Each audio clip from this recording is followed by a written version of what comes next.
Newman speaks to a lot of people, actually. So I'd say to Anglicans, I mean, the piece of advice that I quoted in my homily this morning, don't become a Catholic because the grass is greener. If you're expecting some sort of, everything's perfect and made in your own image, it's not going to work. But it is the Church. For all its flaws, for all its imperfections, this is the Church founded by Jesus Christ. And that means it cannot fail.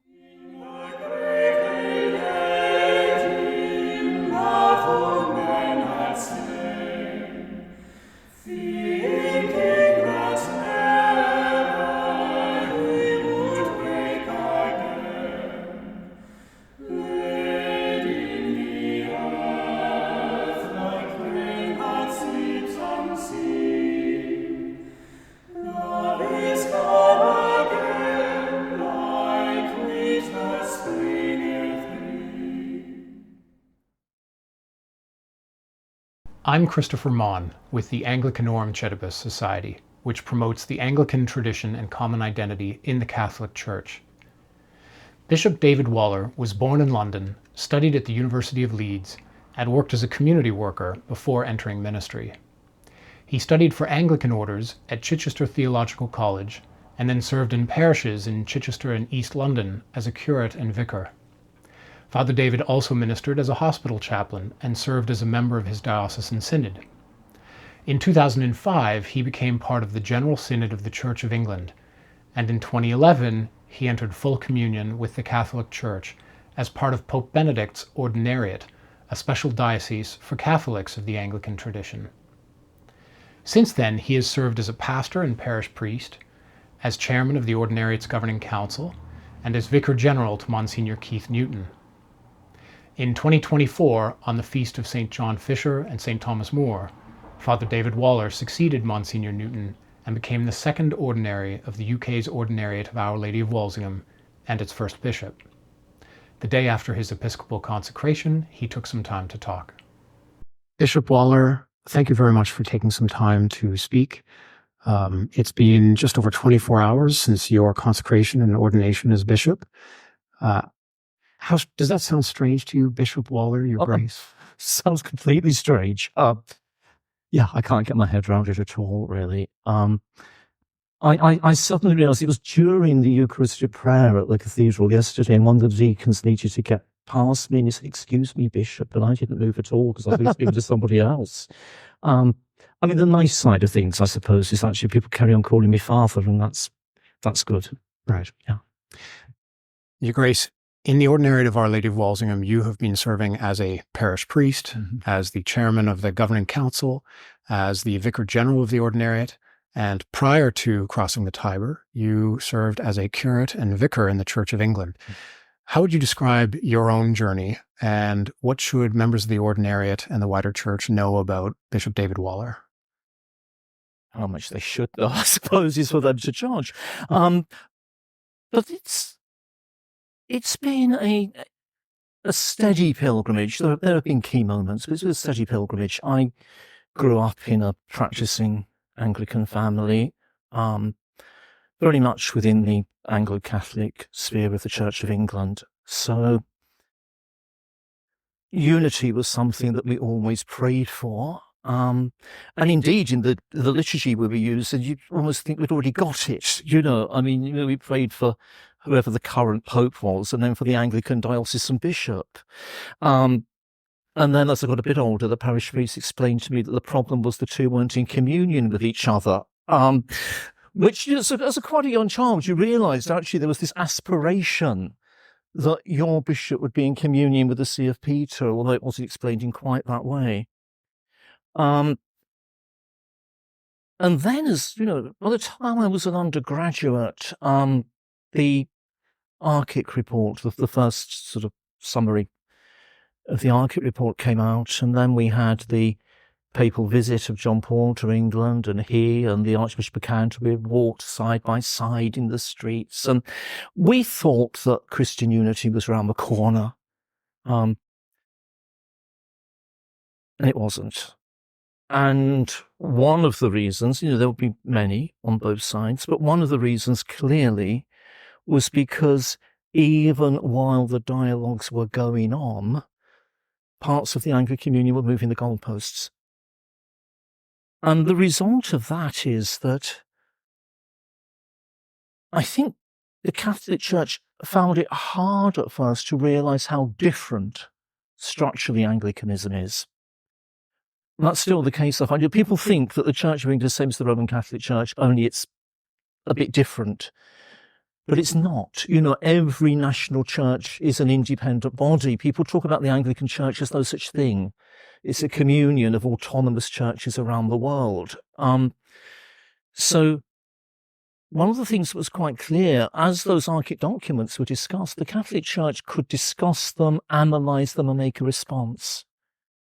For Anglicans, this had to be done at every individual provincial church, and you just didn't know who you were talking to, because you would find an Anglican that believed one thing, an Anglican that believed something completely different. I think for many of us at that point, there became an awareness that, well, somebody said we'd been born in the wrong place. That we were, to all intents and purposes, believing Catholics in an ecclesial body that wasn't. And this is not the same as Athanasius or so on, because there is a perfectly real Catholic Church there, which wasn't the case for Athanasius. We don't have to join something, it's there. And so I think that moving apart made a real earnest desire in us to heal the gap. But there was a real desire, if this could be done, we said really in a Catholic way. What we meant is an ecclesial way. Push came to shove, then one would have to have, each individual simply become a Catholic, because that would still have got you into communion with Peter and into the truth. But was there a way that this ecclesial life that we were living, bishops, priests, laity together, was there a way we could make that journey into the fullness of the Catholic Church together? And we were yearning and praying for that, and I know others in other parts of the world, and indeed some Church of England bishops apart from us, were asking for this.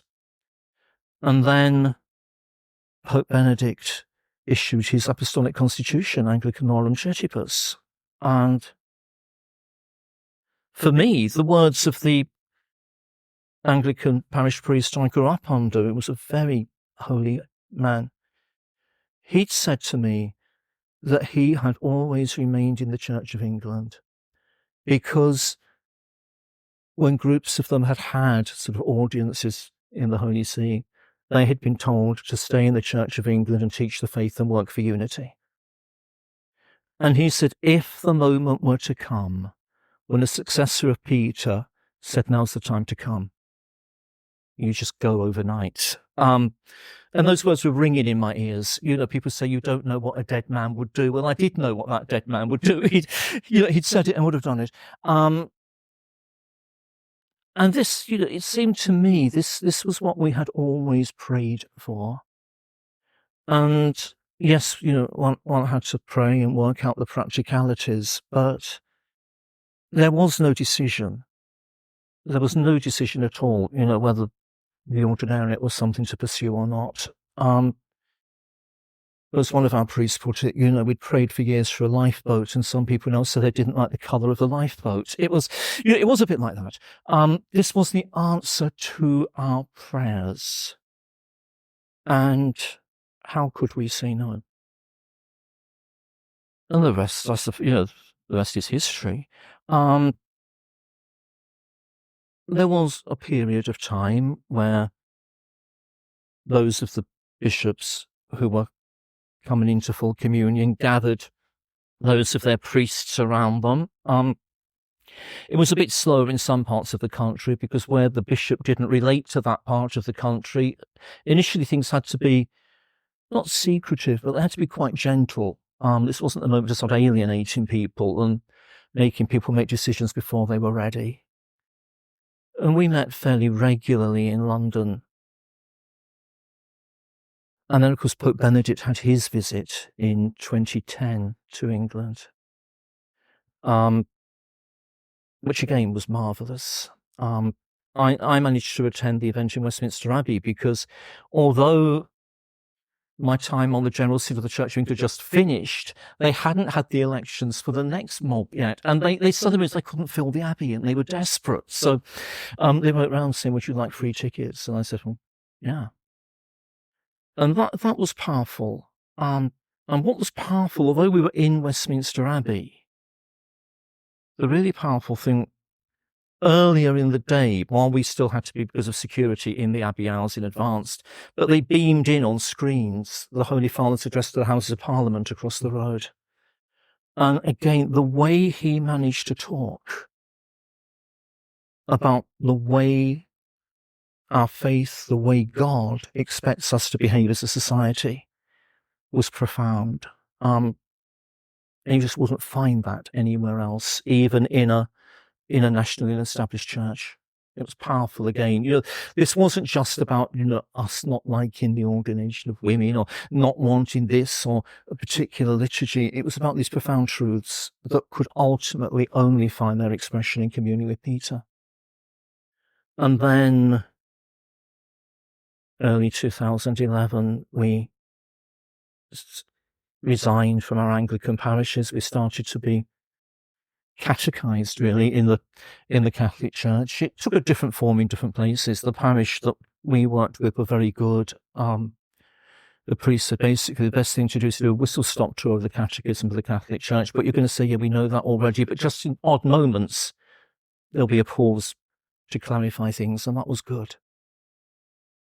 And then the Monday in Holy Week, the community, about 30 of them had come with me. We were all received into the Catholic Church in the local parish church. And I think that was one of the most moving moments of my life. The church was packed. They were standing. These people had seen us on that short journey, standing ovations. It was absolutely powerful. And that was the Monday of Holy Week. A few weeks later, ordained to the diaconate. A few weeks after that, ordained to the priesthood. And again, I think people didn't always understand what this speed was about. It was not about rushing clergy through. It was not a concession in any way to those priests. It was about the laity. It was a profound statement that this pilgrimage was not about separating sheep from shepherds. And so we had to make that journey together. And so as soon as possible, their priests needed to be back. Well, they never left them, but needed to be there at the altar with them, presiding at the Eucharist.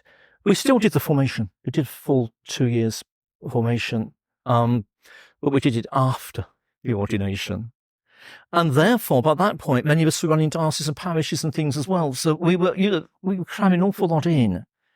But it was just a time of so much joy.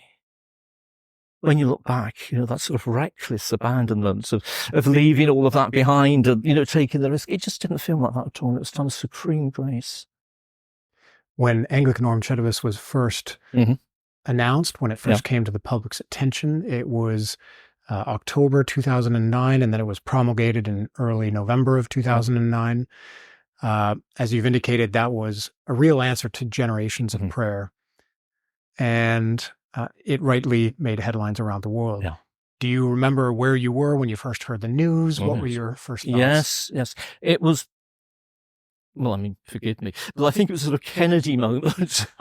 You can know exactly where you were. I was in the retail park at Tottenham Hale trying to buy a new printer for my computer. And a message came through on my mobile phone from Monsignor Keith, was then Bishop Keith, saying this was announced at a press conference in London and Rome this morning. And I read it. And I put the printer back on the shelf and went to the pub across the road and read it again and again. Well, at which point, texts were coming in from all over the country, people saying, this is fantastic. What's this about? It was such an answer to prayer. It was more than we could ever have anticipated. you know. And as time's gone on, it's become even more, because there was nothing really in our sort of machinations about liturgy and patrimony and so on. It was really, is there a way we can corporately come into the communion of the Catholic Church? And it's the Catholic Church that stipulated everything else, which is what was so wonderful. Some people, some diocesan parishioners have found it a bit difficult. Someone said it's awfully well when you ask someone to come and live in your home, you don't expect them to bring their own furniture as well. But, it has. But on the best, there is this mutual love and enrichment. The principal consecrating bishop at the consecration yesterday was the cardinal prefect of the dicastery for the doctrine of the faith. Mm-hmm. And he mentioned the ordinariate's rich English heritage. Obviously, the Anglican community, broadly speaking, and the Anglican tradition originates in England. Many of what Anglicanorum Coetibus spoke of as repeated and insistent requests for a corporate solution came from England. And the Ordinariate of Our Lady of Walsingham was the first of the ordinariates to be established.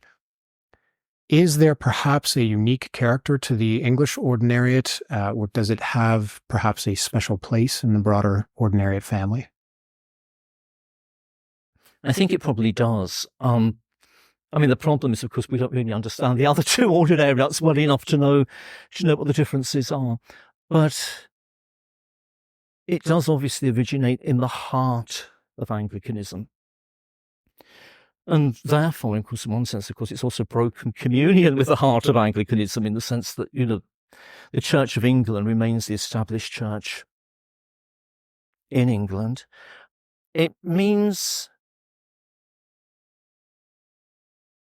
the words Anglican, I think, have a slightly different meaning in England. I know in the United States and so on, it's easier to talk about, Anglican ordinariates or ordinariates of, Anglo-Catholic ordinariates. And the problem in England is those words all mean something quite different. They all mean attached to a part of the established church in some way.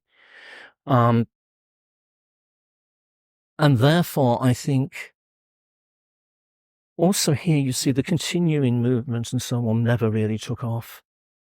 So certainly those who originally joined the Ordinariate were all leaving the Church of England, whereas in other places I think they came from multiple jurisdictions and different backgrounds. So we knew each other. The clergy nearly all knew each other. Although there were some surprises, but more than not we knew each other. We were coming with bishops that we already knew. Our faithful knew not only us, but the bishops. And I think perhaps you've seen that in these last 3 days. The relationship between the ordinary and the priest and the bishop is not something in a sense that we've built up. It's something we brought with us. It was forged in those years of being sort of driven into a ghetto in the Church of England. But that relationship was very real and strong. So we had that to hit the floor running with. Financially, we've struggled. It's getting better because, legacy's coming in time. But we could bring no money or resources or buildings with us from the Church of England at all. So we know what it is to struggle. Liturgically, it's a bit different because the whole, as I understand it, and I've only really experienced it from the English model, particularly in regards to the Eucharist, not so much with the Divine Office, but with the Eucharist. In some parts of the world, and I think this is more of a feature in the other ordinariates, there was a great devotion to the Book of Common Prayer in its sort of Tudorized English form, whether that's the original or 1928 revision, and added 2 bits of Tridentine and so on. But, there is that sort of... And if I look at sort of Episcopalian prayer books, it's perfectly true that from then on it went down. In England, it was different, because the Book of Common Prayer was what Parliament established. It was 1662, sort of neo-Calvinist book. Nobody really engaged in the 1928 Prayer Book. The High Church said it was too low, and the Low Church said it was too high, and Parliament didn't authorise it anyway.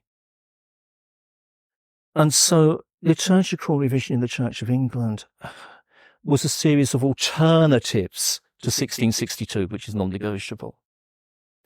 And many Anglo-Catholics in England engaged in that process.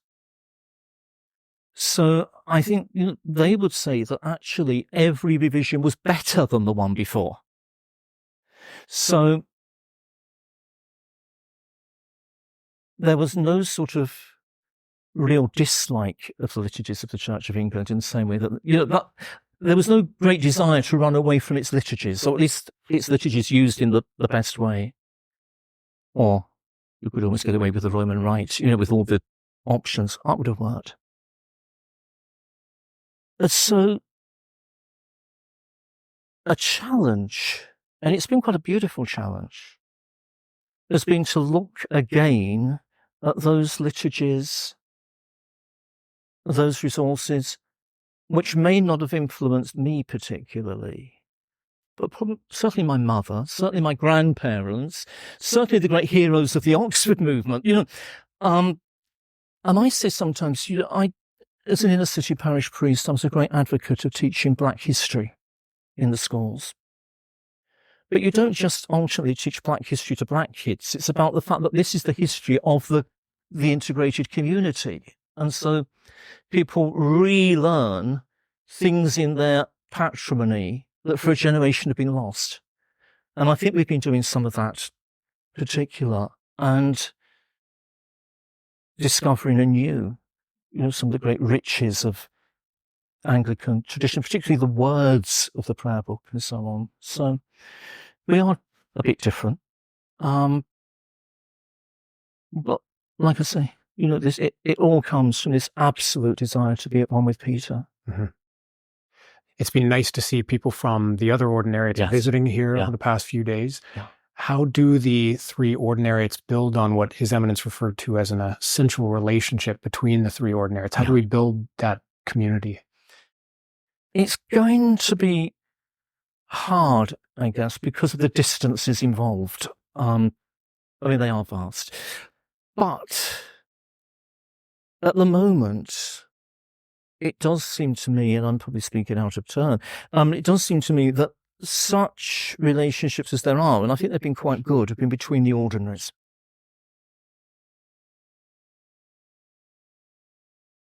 I always thought as a Vicar General there ought to be at least some conversations at that level. But we actually need to somehow do things where our laity meet. Now, that is very difficult with the distances to do it physically.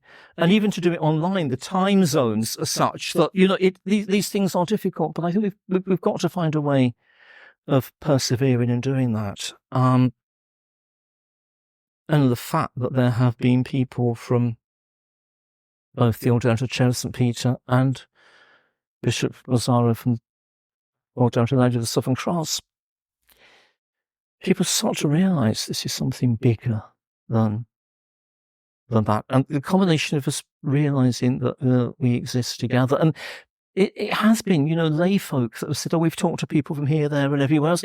Things happen on the ground. And then we were planning on this joint pilgrimage to Rome, and then COVID intervened, and in the end it was about 12 of us from England that went. It was a beautiful pilgrimage, but it wasn't the great international pilgrimage we'd wanted. But we must find a way. But at the same time, if it's in the flesh, it's going to be those that can afford to do it, and there's no easy way around that. Yeah, as a young choir boy coming on choir tours to England, we noticed that when we would sing in residence at the great Church of England cathedrals, we would sing evensong by the BCP, but Sunday morning service according to the BAS, or the ASB, as you have here. So that was something that we always kind of noticed, and it's interesting to see how that's played out in the ordinariate now. The Cardinal yesterday also said, we can, quote, "We can say, therefore, that the ordinariate represents one of the faces of the Church, which, in this case, receives certain elements of the rich history of the Anglican tradition, elements that are now lived out in the fullness of Catholic communion.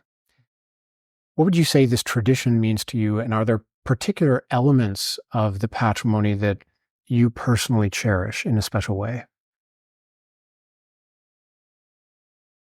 Yeah, I think it goes beyond liturgical patrimony. That's important, but there are all sorts of things. The way that we have a relationship between priests and people, I think, is quite different. The approach to certain things is quite different. I think particularly, for example, sacrament of penance.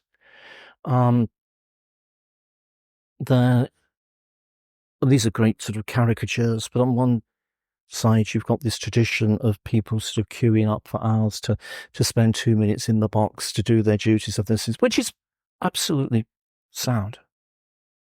But of course we come from a tradition where hardly anybody ever came to make their confession, but boy did you appreciate the ones that did. And they would take much longer and agonize a little, share something of their journey. There was, and I know some people think they need to be uncoupled, but there was a sort of coupling of a bit of spiritual direction with confession,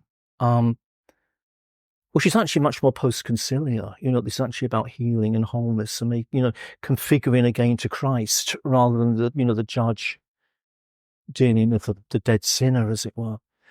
And certainly that would be true of a lot of priests these days, the diocesan churches as well, but certainly that's never been there in the same way.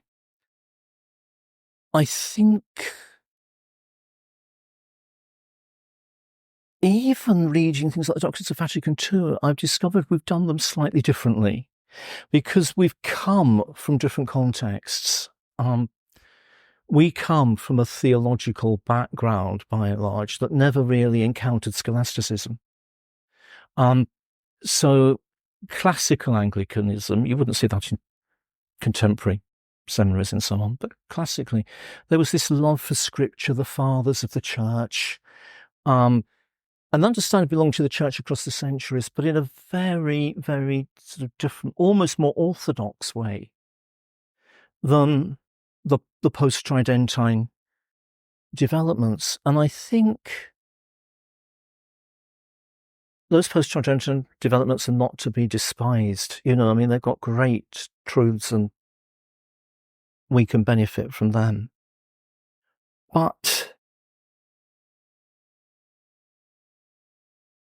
in terms of fostering ecumenism and so on, this is the moment where the Church reaches out and realizes that people come from slightly different perspectives and traditions, arriving at the same conclusions because they reveal truth. You're not going to arrive at different truths, otherwise there's something wrong. But these different ways of being nurtured, and again, it does make a difference. It's different ways of being, but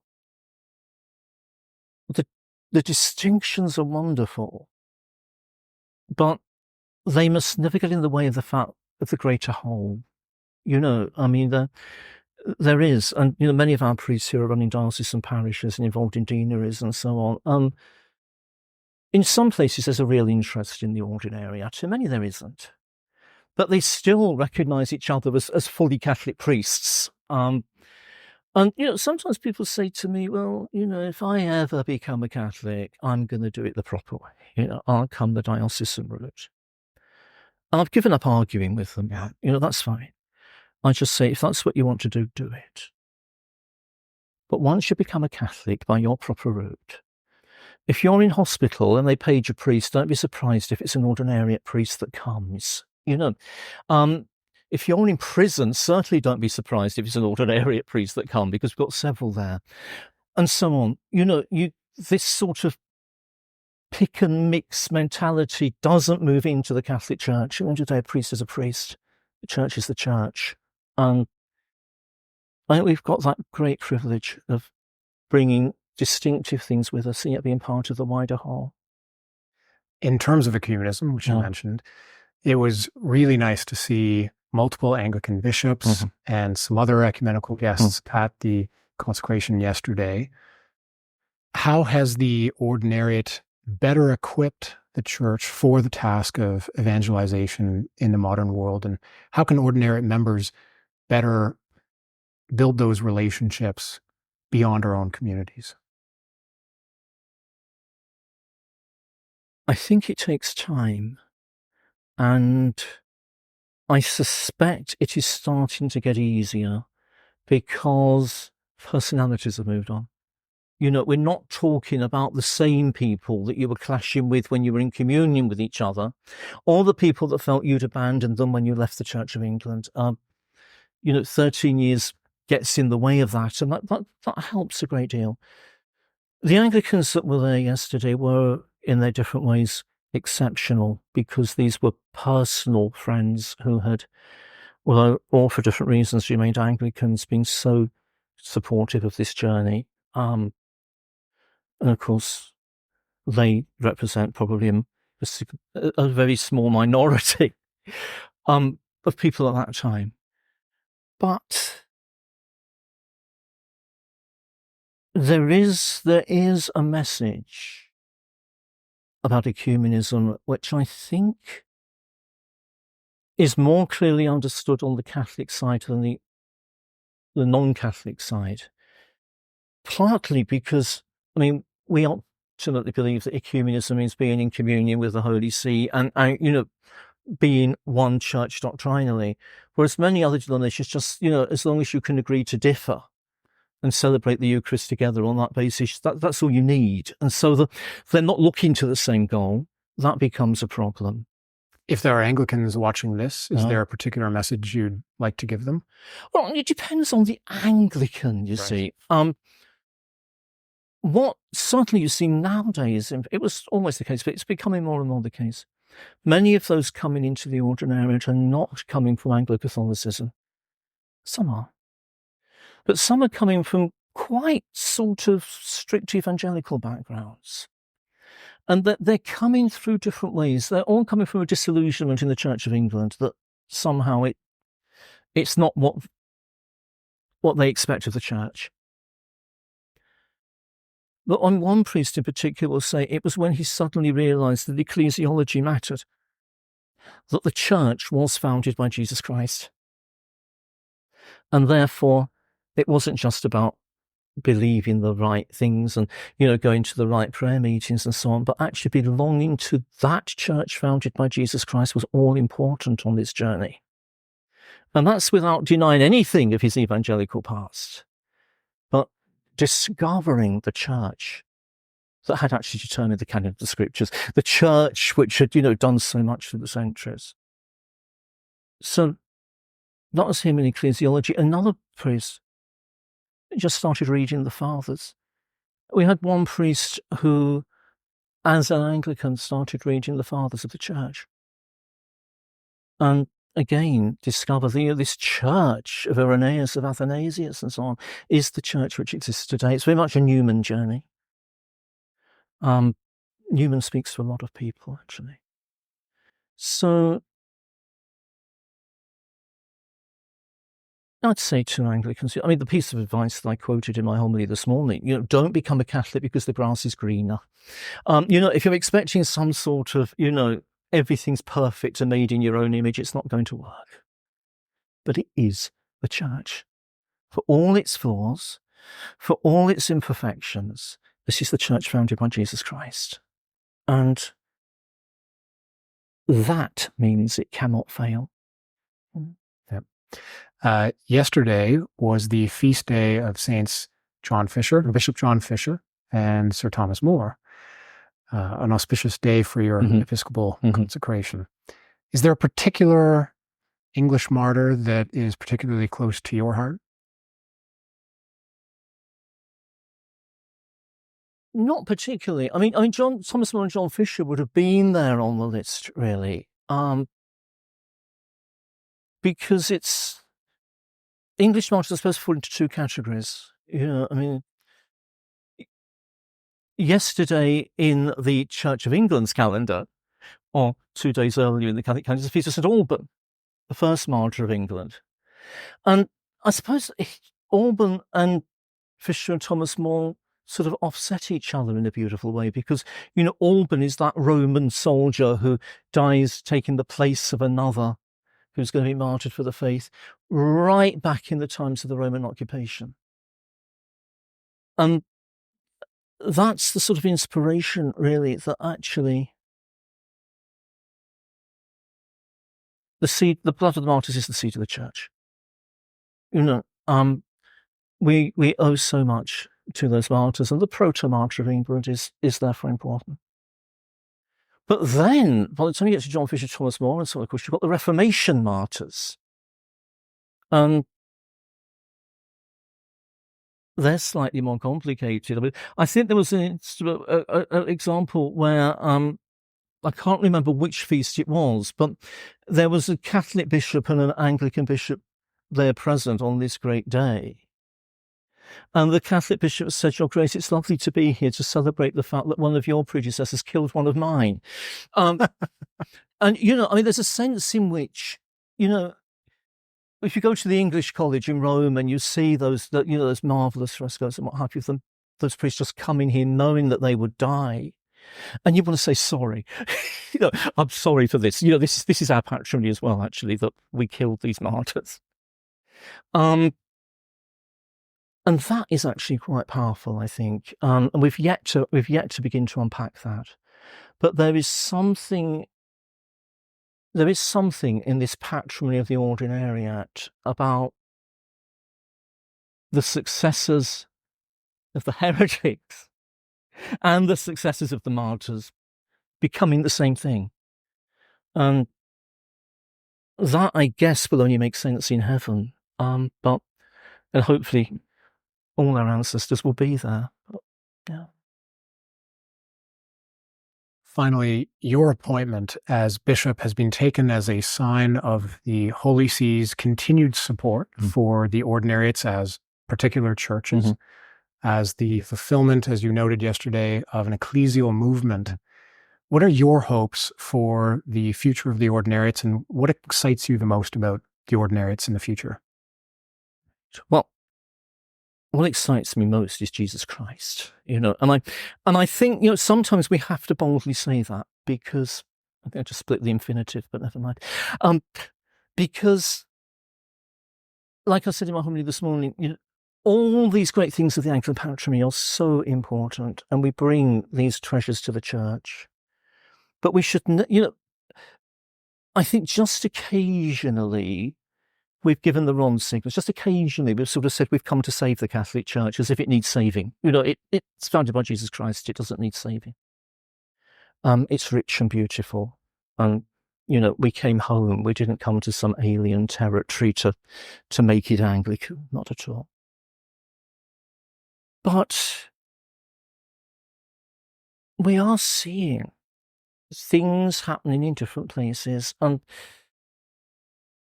I avoid, like the plague, you know, these words like vision documents and mission statements and things. I really detest them, because what happened is the secular world took theological words and applied them to sort of secular business management. They lost all their meaning. And if we're not careful, the church has brought them back again, but with their secular meanings. And vision is never in the scriptures something that somebody invents. It's always received. Whether it's sort of mystical vision or, you know, dreams or whatever. But visions are never something that the human being invents. And if they were, whatever I'd have invented would not have been Anglicanorum Coetibus, because my imagination's not that big. It would never have been what we've got. I'd never have imagined for a minute being a bishop. You know, I mean, kids from the back streets don't become bishops. You know, I mean, it's just, you know, we're like the Church of England anyway. And yet, God has taken, I suppose like he did with his first disciples, a bunch of misfits, and established this particular church, this model for realized ecumenism. And somehow we've got to engage in the evangelization of England. Because if we don't, we're really up against it. We've got to do that. And also, I think, be much more confident in this ecumenical endeavour, because I think why the Ordinariate cannot fail, I mean, God will not allow it, is that however dark that ecumenical process seems to become, however impossible that journey seems to be becoming, the Ordinariate says, by its very existence, that come the day where there is unity in doctrine, bizarre, those from a separated tradition can become a particular church. Somebody powerfully said in the Ordinariate that the book of Christian unity is yet to be written, but Benedict wrote the final chapter. And I think that is quite powerful, actually. And I think Anglicans are starting to see that. They may not process it in the way we do, but actually the Catholic Church is not going to let this fail. Because if it does fail, it is actually saying it's a disingenuous partner in any ecumenical dialogue. So to be part of that, it's enough, actually. Anything else is a bonus, but it's enough. Your Grace, you begin this new ministry with the prayers of many people around the world. Thank you very much for taking the time to speak. Thank you, and thank you for coming to England, and thank you for your time. Thank you.